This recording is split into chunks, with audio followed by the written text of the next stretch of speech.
요새 길 가다 보면 요양원 건물이 많이 보입니다. 요 몇 년 동안 급격히 더 많이 늘었습니다. 우리 양주에도 뭐 요양원이라든가 이제 요양병원들이 이제 상당히 많이 생겼습니다. 요양시설이 늘어났다는 것은 그만큼 노인 인구도 이제 급증했다는 것이고, 요양원 들어간 노인들도 그만큼 급증하고 있다는 것입니다. 그런데 아이러니한 것은 이제 우리나라 노인들의 거의 전부가 요양원 들어가시기를 싫어하십니다. 요양원 들어가 살기 원하시는 어르신들은 한 분도 안 계십니다. 그런데도 요양원이 계속 늘어난다는 것은 대안이 없다는 것입니다. 대안이 없어요. 지금 이 세상에 무슨 대안이 있겠습니까? 그러니 대안이 없다는 것은 참 슬픈 일입니다. 결국 노인이 되면 요양원만이 유일한 대안입니다. 그러니 이게 참 비극입니다. 요양원에 가보면 이제 어르신들이 하루 종일 좁아 터진 방 안에 앉아서 우두커니 살고 계십니다. 노인들이 돌아다니다 넘어지실까봐 직원들이 밖으로 잘 내보내주지도 않습니다. 그것이 노인들을 위하는 것이라고 합니다. 노인들이 하루 온종일 침대에 누워서 천정만 우두커니 바라보며 살아가는 모습들을 보면 정말 딱한 마음이 듭니다. 평생 자식들을 키우고 수고한 노인들의 말년이 저래서야 되겠는가? 저런 것을 정말 복지라고 할 수가 있겠는가? 하는 회의가 들기도 합니다. 요양시설에서 그렇게 살고 계시는 노인들을 볼 적마다 드는 생각이, 왜 우리 모든 인생들이 잘 살겠다고 꼭지새벽부터 오방주까지 죽을 똥 살똥하면서 그 죽을 고생하면서 그러고 살아가는 것일까? 그렇게 죽을 똥 살똥 돈 벌겠다고 일하고 다니고 그러고 살다가 늙고 병이 들면 그 다음에 우리들을 기다리고 있는 것이 이러한 요양시설뿐이라면 우리 인생이 얼마나 허무한 것인가? 그래서 우리들은 영원 불변하시는 하나님의 말씀에 귀를 기울여야 될 것입니다. 너희들 진정한 복지가 무엇인 줄 아느냐? 요새는 복지하는 세상입니다. 온 세상에 복지하고 떠들고 있습니다. 그러나 진정한 복지는 무엇이냐? 너희들 진정한 복지가 무엇인 줄 아느냐? 진정한 복지는 가정이라고 하는 것입니다. 진정한 복지는 가정이다. 아무리 시설이 좋고 서비스가 좋은 복지 시설이라고 할지라도 가정 이상과는 복지는 있을 수가 없다. 가정이 최고의 복지라는 것입니다. 진정한 복지는 가정에서부터 실현되어야 될 것이다. 지금 국가에서 천문학적인 재정을 막 쏟아 부어가면서도 이 복지 문제가 해결이 됩니까? 노인 문제가 해결이 됩니까? 천문학적인 비용을 쏟아부으면서도 해결받지 못하는 노후 문제가 옛날에는 가정에서 당연하게 해결받던 일이었습니다. 부모가 늙으면 자식들이 당연히 부모님의 노후를 책임져 주었습니다. 그러던 우리들이 왜 이 모양 이 꼴이 되었느냐? 모두가 다 돈하고 돈을 쫓아 살아온 결과입니다. 그저 돈 하면서 돈만 쫓아 살다가 우리 인생에서 정말 중요한 가치들을 다 잃어버렸습니다. 돈보다 더 중요한 가족들 간의 가치, 돈보다 더 중요한 부부 간의 가치, 돈보다 더 중요한 형제지간의 가치, 돈보다 더 중요한 부모 자식 간의 가치, 그런 소중한 가치들을 우리들은 다 잃어버렸습니다. 돈 때문에 잃어버렸어요. 평생 자식들을 위해서 희생하고 헌신하고 애쓰고 수고하고 살아오신 부모님들 늙으면 자식들이 모셔야 되는 것은 옛날에는 상식이었습니다. 그건 상식이었어요. 너무나 당연한 일이었습니다. 그런데 지금은 그렇게 당연한 일들이 더 이상 당연한 일이 아닙니다. 지금은 어느 자식도 부모를 모시고 살고 싶어 하지 않습니다. 부모들도 자식들과 함께 사는 것을 부담스러워합니다. 그래서 대안으로 생겨난 것이 노인 요양시설입니다. 그런데 그것도 결국 알고 보면 그것도 돈입니다. 돈이 있어야 좋은 요양시설에 들어갈 수가 있습니다. 돈이 없으면 후진대에 들어가서 후지게 살다가 후지게 죽어야 됩니다. 그런데 아무리 비싸고 시설이 으리삐까 번쩍한 요양시설에 들어가 사는 노인들도 거기서 하루 종일 뭐하고 사시나 하고 보면은 자식들을 기다리고 있습니다. 이놈의 새끼들이 이제야 오나 저제야 오나 하고 목이 빠져라고 자식들만 기다리고 있습니다. 그런데 자식들이 잘 오나요? 하나같이 잘 오지를 못합니다. 왜 잘 오지를 못합니까? 돈 벌기 바빠서 오지를 못하는 것입니다. 돈 벌기 바빠서 부모님을 찾아갈 수가 없어요. 요새는 코로나 때문에 더 오지를 못합니다. 찾아온다 하더라도 유리창 너머로 겨우 얼굴이나 보고 돌아갑니다. 그러니 이것은 정말 뭔가 문제가 있는 것입니다. 돈이면 모든 문제가 다 해결되는 줄 알고 돈도라고 살아가다가 우리들 모두가 다 불행해져 버렸습니다. 그래서 어버이 주일인 오늘 우리 모두가 꼭 명심해야 될 두 가지 성경의 교훈이 있습니다. 성경의 두 가지 교훈. 이 두 가지 교훈을 잘 지켜야 우리 모두가 행복해진다는 것입니다. 이 두 가지 교훈 속에 성경이 가르쳐주는 진정한 복제 정신이 들어있다. 그 두 가지가 무엇이냐? 자, 첫 번째, 자녀들은 부모들을 공경해라. 두 번째, 부모들은 자식들을 바르게 사랑해라. 바르게 사랑하라는 것입니다. 그러면 나 하나님이 너희들에게 복을 줄 것이다. 이 두 가지 교훈을 잘 실천해서 복을 받은 사람들이 있습니다. 자, 그 사람들이 누굴까요?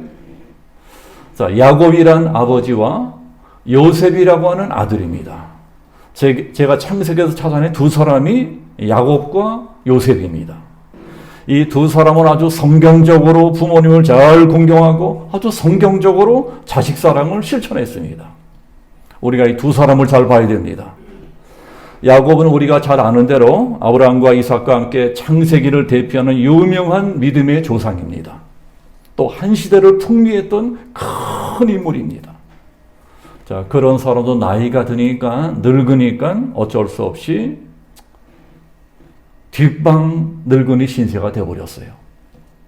야곱도 늙으니까 더 이상 힘을 쓰지를 못합니다. 굉장했던 사람인데 아무 능력이 없어졌어요. 어느덧 야곱의 시대는 가고 자식들의 시대가 도래했습니다.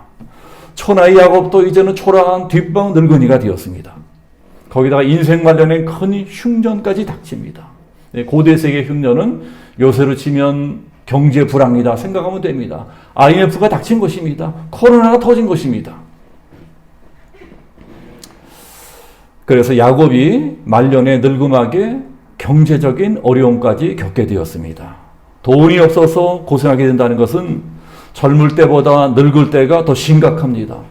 늙어서 돈이 없으면 더 비참해집니다. 늙는 것만 해도 서러운데 먹고 사는 걱정까지 하고 살아야 되니 그 인생이 참 기가 막힌 인생이 되는 것입니다. 늙음하게 그런 꼴이 되면 도리가 없습니다. 무슨 도리가 있겠어요?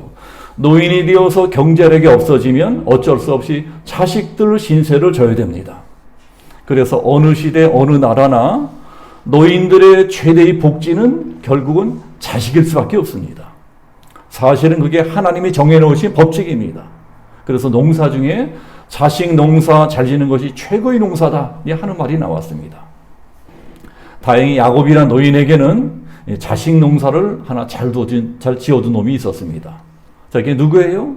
바로 오늘 말씀에 나오는 요셉이라고 하는 아들입니다. 야곱의 12아들 중에 요셉이란 자식놈 하나가 애굽이란 나라에 가서 큰 출세를 했습니다. 국무총리가 되었습니다. 그리고 늙은 아버지를 편안하게 모시겠다고 애굽으로 모시고 와서 극진하게 공경을 합니다. 요셉이 아버지를 공경하는데 근데 어떻게 공경하느냐? 자, 우리가 어버이날에 이런 것을 잘 봐야 될 것입니다. 어떻게 하는 것이 부모를 잘 공경하는 것이냐?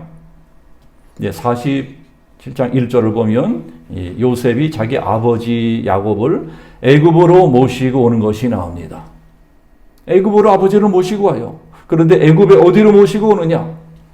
자기가 살고 있는 으리으리하고 화려하고 삐까뻔쩍한 왕궁이 아니고 저 애굽 변두리에 있는 초원지대 고센 땅으로 모시고 옵니다. 거기서 양을 치며 살게 합니다. 애굽 사람들은 짐승 기르는 일을 천하게 생각했었습니다. 우리나라도 짐승 잡는 사람들을 백정이라고 천하게 생각을 했습니다. 이제 그래서 애국 사람들은 짐승 기르는 일 같은 것은 천한 사람들에게나 시켰습니다. 천한 일인 거예요, 그 일은. 그런데도 요셉은 부득부득 자기 아버지를 왕궁이 아닌 그런 데가 살게 합니다. 그런 일을 시킵니다. 그런 천한 일이나 시키는 것입니다. 이제 왜 그렇게 해요? 아버지에게는 그렇게 하는 것이 효도입니다. 야곱은 평생 양이나 치면서 살던 사람입니다. 그런 사람이 갑자기 화려하고 의리의리하고 삐까뻔쩍한 왕국에 들어가 산다고 행복해질 수가 있겠습니까?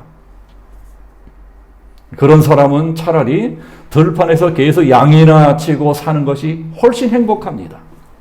그러니까 부모님이 평생 익숙하게 살던 방식대로 살게 해드리는 것, 이게 바로 오늘날도 우리들이 배워야 되는 부모 긍정의 자세입니다. 요새는 부모가 늙고 힘이 없어지면 그 다음부터는 자식들이 자기들 편리한 대로 이리 가라 저리 가라, 이제 그런 경우가 많습니다. 부부가 맞벌이 한다고 자기들 마음대로 부모님에게 아이를 길러달라고 합니다. 맡겨버립니다. 그러면 다 늙어가지고서 아이들 기르느라고 뼈골 빠집니다. 그래서 아이들 길러주느라고 늙어서도 뼈골 빠지는 노인들이 많으세요. 그렇게 실컷 부려먹다가 더 나이가 들고 건강이 나빠지고 병이 들어서 움직이지 못하게 되면 그 다음부터는 이제 자기들 마음대로 요양원으로 보내버립니다. 어머니 아버지 요양원이 차라리 편해요. 집에서 고생하는 사람보다 거기가 더 편해요. 이게 다 부모님이 원하시는 방식이 아닌 자기들 방식대로 모시는 것입니다. 그러나 누구든지 나이가 들면 늙으면 이제까지 살던 방식대로 살기를 원합니다. 그래서 아무리 좋은 아파트고 아무리 시설 좋은 요양원이라고 할지라도 가기가 싫은 거예요. 내 집에 살고 싶어. 환경이 바꿔지는 것이 두려운 것입니다. 늙으면 다 그렇게 되어 있습니다.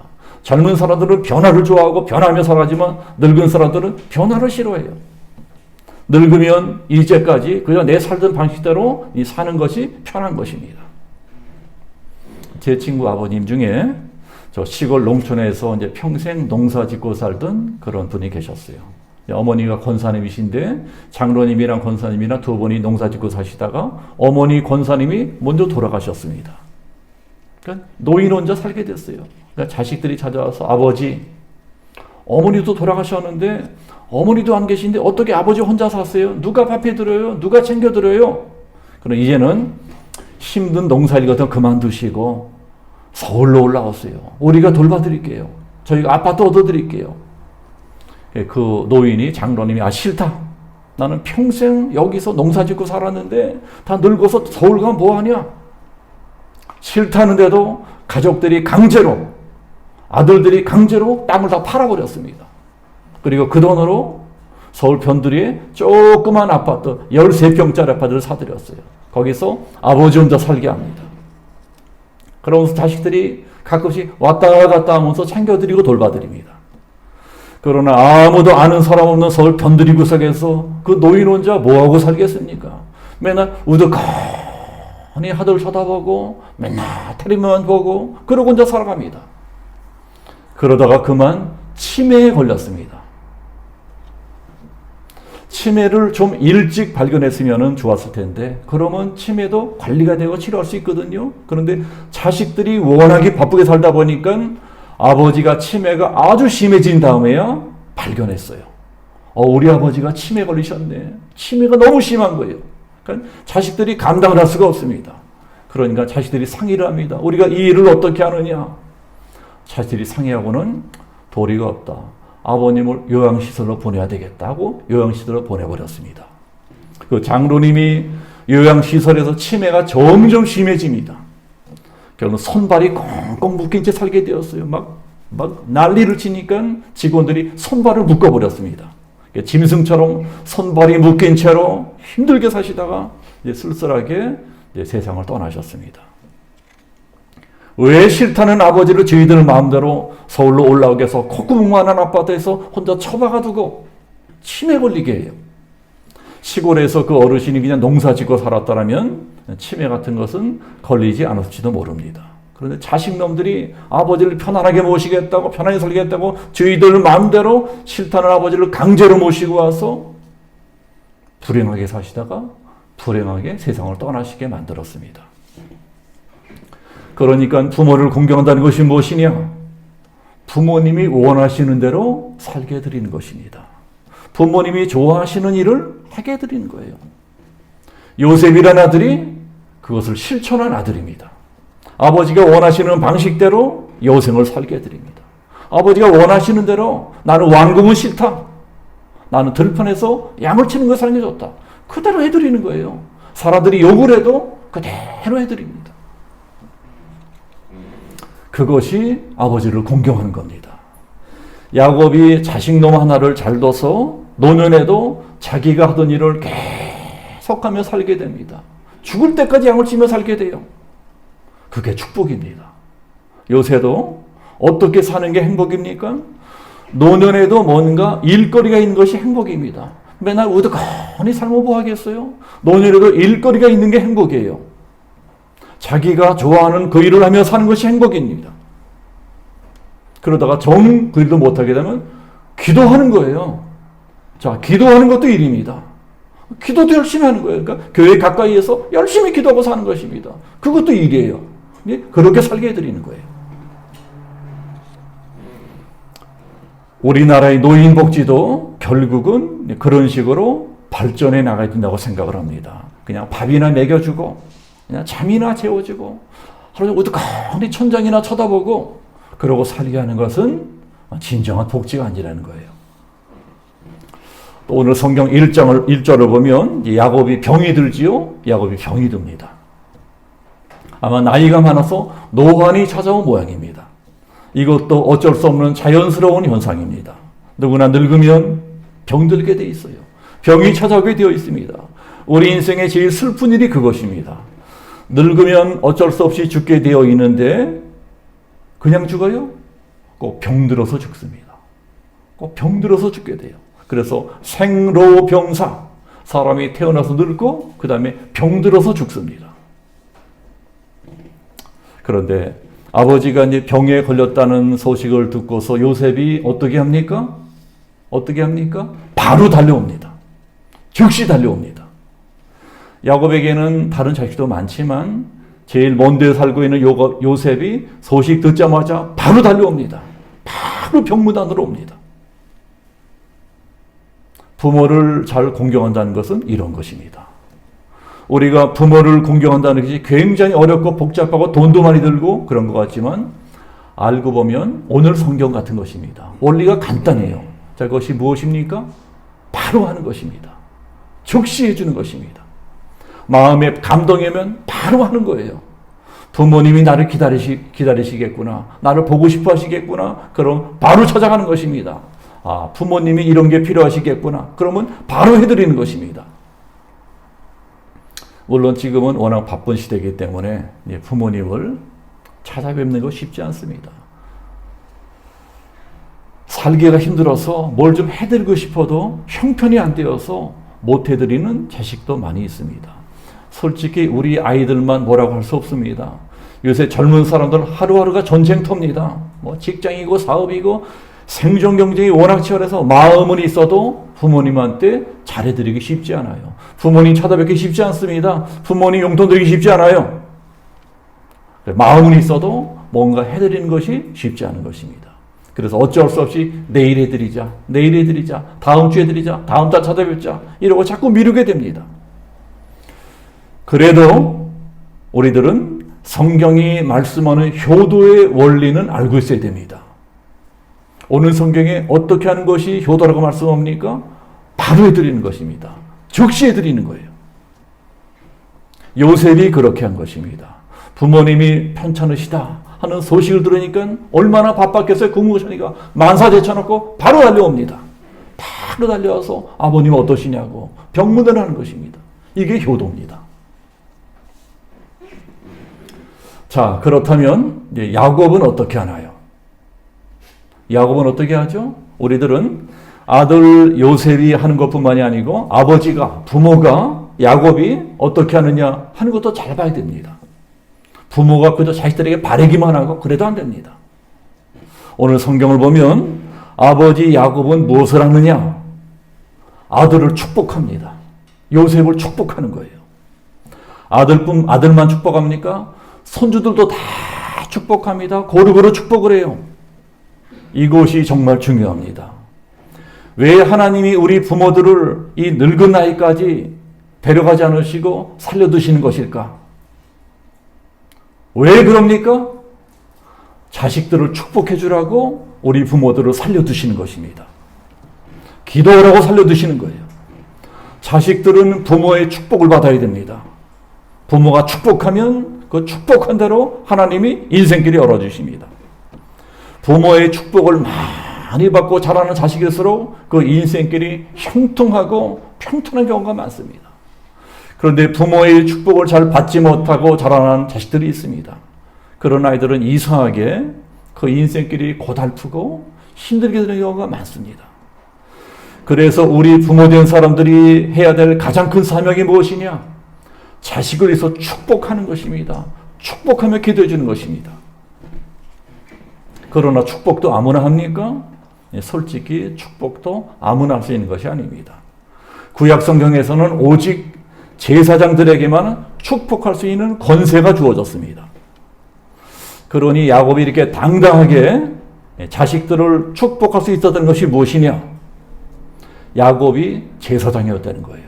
자, 무슨 제사장이요? 그 가정의 제사장입니다. 자, 가정의 제사장. 그렇다면 제사장이란 무엇하는 사람이냐? 여러 가지 의미가 있어요. 그러나 제가 오늘 아주 간단하게 말씀드리자면 제사장은 기도하는 사람입니다. 제사장은 이스라엘을 위해서 기도하는 사람입니다.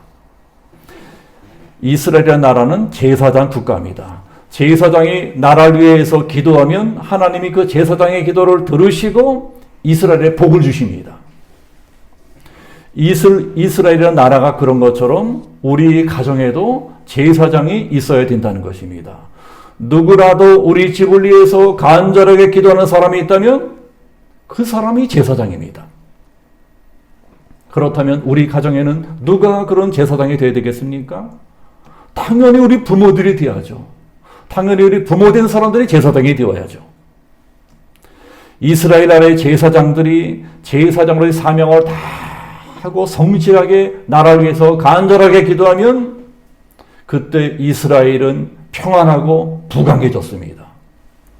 그러나 반대로 제사장이라고 하는 인간들이 나태해져서 기도도 안 하고 빤질거리고 농땡이 치고 이러고 그러고 살아가면 외적이 쳐들어오고 흉년이 들고 깐부기가 들고 환란이 닥쳤습니다. 이게 이스라엘 역사예요. 오늘날 우리들의 가정도 마찬가지라는 것입니다. 기도해야 될 제사장이란 부모들이 기도도 안 하고 바르게 살지 않고 매일 놀러 다니고 뭐 바라기나 하고 기도할 시간에 텔레비 연속극이나 보고 있고 그러고 살아간다면 우리 아이들의 인생이 평탄하지 못합니다. 아이들이 사는 것이 힘들어지는 것입니다. 자, 우리 부모된 사람들이 이런 것을 알아야 될 것입니다. 그래서 직장이나 사업에는 은퇴가 있어도 부모 노릇에는 은퇴가 있을 수가 없습니다.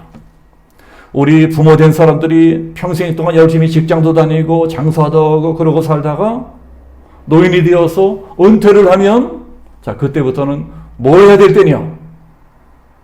기도해야 될 때입니다. 기도해야 됩니다. 또 열심히 기도하라고 하나님이 우리를 늙게 하신 거예요. 일을 다 그만두게 하신 것입니다. 이제 그만 일하고 아이들에서 기도해라. 지금 기도할 것이 얼마나 많습니까? 우리 아이들 사는 게 얼마나 힘들어요. 우리들이 날마다 보고 있잖아요. 요새는 세상이 워낙 살벌해서 지금 좋은 직장 다니고 있고 지금 이 사업이 잘 되고 있는 아들이라 할지라도 언제 잘릴지 몰라요. 언제 부도날지 모릅니다. 또 아이들 기르는 젊은 부모들 보면 딱합니다. 요새는 뭐 학원비, 과외비 장난 아니거든요. 그러니까 경쟁이 되니까 안 할 수도 없어요. 또 대학교 등록금 얼마나 비쌉니까? 아무리 돈을 많이 벌어도 그 과외비, 학원비, 대학 등록금 대려면 뼈골 빠집니다. 등골이 휩니다. 그러니까 우리 아이들 살기 너무 힘들거든요. 우리 아이들 정말 힘들게 살아갑니다. 그러니 이렇게 힘들게 살아가는 너희 아이들을 위해서 부모인 네가 제사장처럼 기도해줘라. 이제는 네가 그 일에 전념할 때다. 그래서 이제부터 더 열심히 기도하라고 하나님이 우리를 늙게 하신 것입니다. 시간을 주신 거예요. 우리가 나이가 들어서 늙어서 은퇴한 것이 아니고 하나님이 이제 그 일을 하라고 은퇴하게 하신 것입니다. 네가 평생 자식들 위해서, 직장을 위해서, 사업을 위해서, 나라를 위해서 열심히 일하고 은퇴했지만 그게 다가 아니다. 이제는 더 큰 일을 해야지. 이제는 기도해야지. 이제는 기도로 더 큰 일을 할 수 있다. 네가 날마다 네 자녀들을 위해서 엎드려 기도한다면 내가 너희 자녀를 책임져 줄 것이다. 너희 자녀들을 형통하게 만들 것이다. 너희 자녀들 인생을 평창하게 만들 것이다. 하나님이 약속하시는 거예요. 하나님 우리 모든 부모들이 이러한 제사장이 되기를 원하십니다. 그래서 나이가 들면은 잠도 잘 오지 않게 하는 것입니다. 저도 잠이 잘 오지 않아요. 일찍 깹니다. 새벽 기도로 나옵니다. 만약에 밤에 잠이 잘 오지 않거나 새벽에 일찍 깨면은 또 잠이 깼네. 왜 이렇게 잠이 안 올까? 왜 이렇게 일찍 깰까? 이러고 억지로 더 자려고 할 것이 아니고 하나님이 기도하라고 나를 깨우셨구나. 이러고 얼른 무릎 꿇고 기도하셔야 됩니다. 그게 제사장이 할 일입니다. 그까짓 거 한두 시간 덜 잔다고 우리가 그만큼 더 건강해지는 것도 아니고 한두 시간 잠 못 잔다고 더 건강 나빠지고 그런 것도 아닙니다. 차라리 억지로 자려고 하는 시간에 벌떡 일어나서 그 시간에 엎드려 기도하고 그 시간에 교회 가까운 분들은 새벽 기도로 교회에 나오면 그게 더 건강해지는 것입니다. 결국은 하나님이 우리 건강을 지켜주셔야죠. 누가 지켜줍니까? 의사들 우리 건강 지켜줍니까? 하나님이 지켜줘야 되는 것입니다.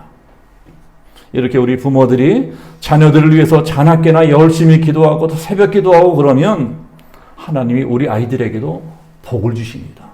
복은 하나님이 주시는 거예요. 우리의 기도를 들으시고 우리 아이들에게 복을 주시는 것입니다. 이것이 우리 부모들의 사명입니다. 그러니까 야곱이란 부모는, 야곱이라는 아버지는 적어도 내 인생의 사명이 무엇이냐 이것을 알고 있던 사람입니다. 내가 왜 이 나이까지 살고 있을까? 내 나이가 100살이 넘었는데 왜 아직까지 살고 있을까? 그렇구나. 우리 아이들을 축복해 주라고 하나님이 나는 이 나이 되도록 살게 해주시는구나. 이걸 깨닫는 게 지혜입니다. 비록 내가 가진 것은 아무것도 없다고 할지라도 내가 기도하면 전능하신 하나님이 우리 아이들을 축복하실 것이다. 내가 축복하면 내가 축복하는 기도가 우리 아이들에게, 우리 자식들에게, 손주들에게 그대로 계승될 것이다. 성경은 분명히 축복은 계승된다 말씀하고 있습니다. 특히 창세기는 다 그런 내용이에요. 아브라함의 축복이 이삭에게 임합니다. 이삭의 축복이 야곱에게 임합니다. 야곱의 축복이 12아들에게 임합니다. 이제 아버지 야곱의 복이 나에게 임할 차례다. 야곱이 그것을 믿고 기도했고 요셉도 그것을 믿었습니다. 축복은 반드시 계승된다.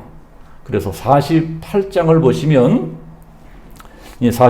보시면 요셉이 자기 자식들에게도 아버지 기도해 주세요. 아버지의 기도를 받게 하는 것이 나옵니다. 아버지의 축복 기도를 받는 거예요. 아버지가 기도하면 그 복이 나에게도 올 것이고 우리 아이들에게도 계승될 것이다. 자, 이것을 믿고 축복해 주고 축복을 받는 것입니다. 그러니 이게 얼마나 복된 가정입니까? 그래서 야곱이 자식을 축복하며 기도합니다. 오 아버지 하나님, 나에게도 복을 주실 뿐만이 아니고 이 복이 우리 아이들에게, 우리 아이들의 아이들에게 자자손손 계승되게 하옵소서. 이렇게 기도하는 부모가 훌륭한 부모입니다. 그것이 자식을 바르게 사랑하는 것입니다.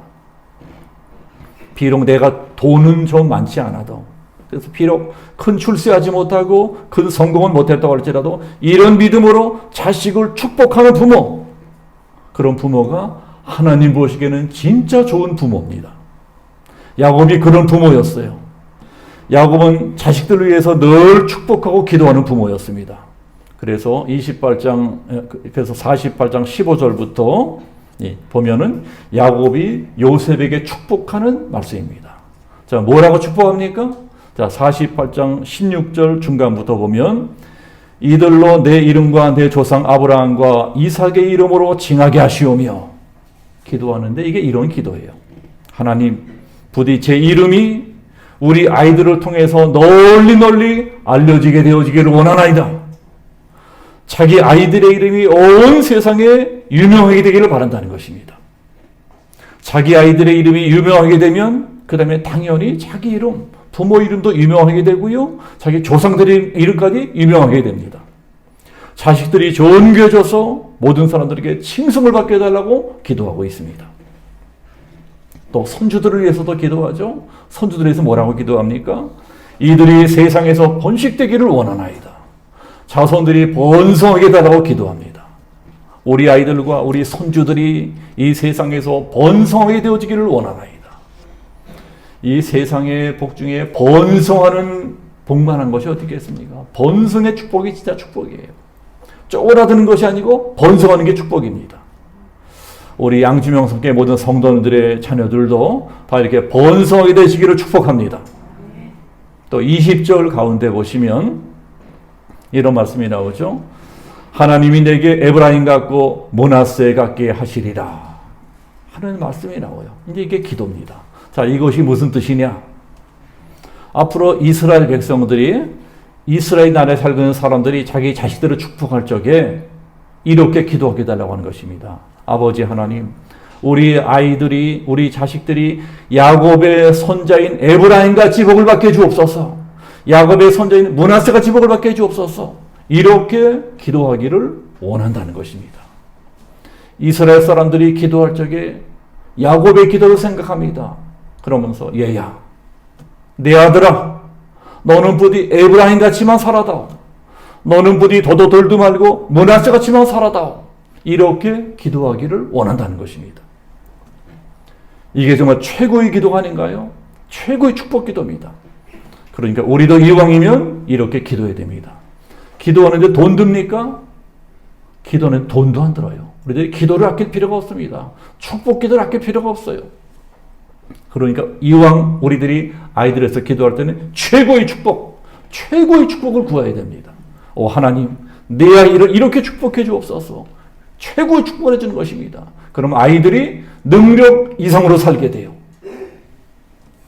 그러면서 21절에는 이제 최종적으로 이렇게 기도하는 것이 나옵니다. 자, 21절 보면 이스라엘이 야곱을 말합니다.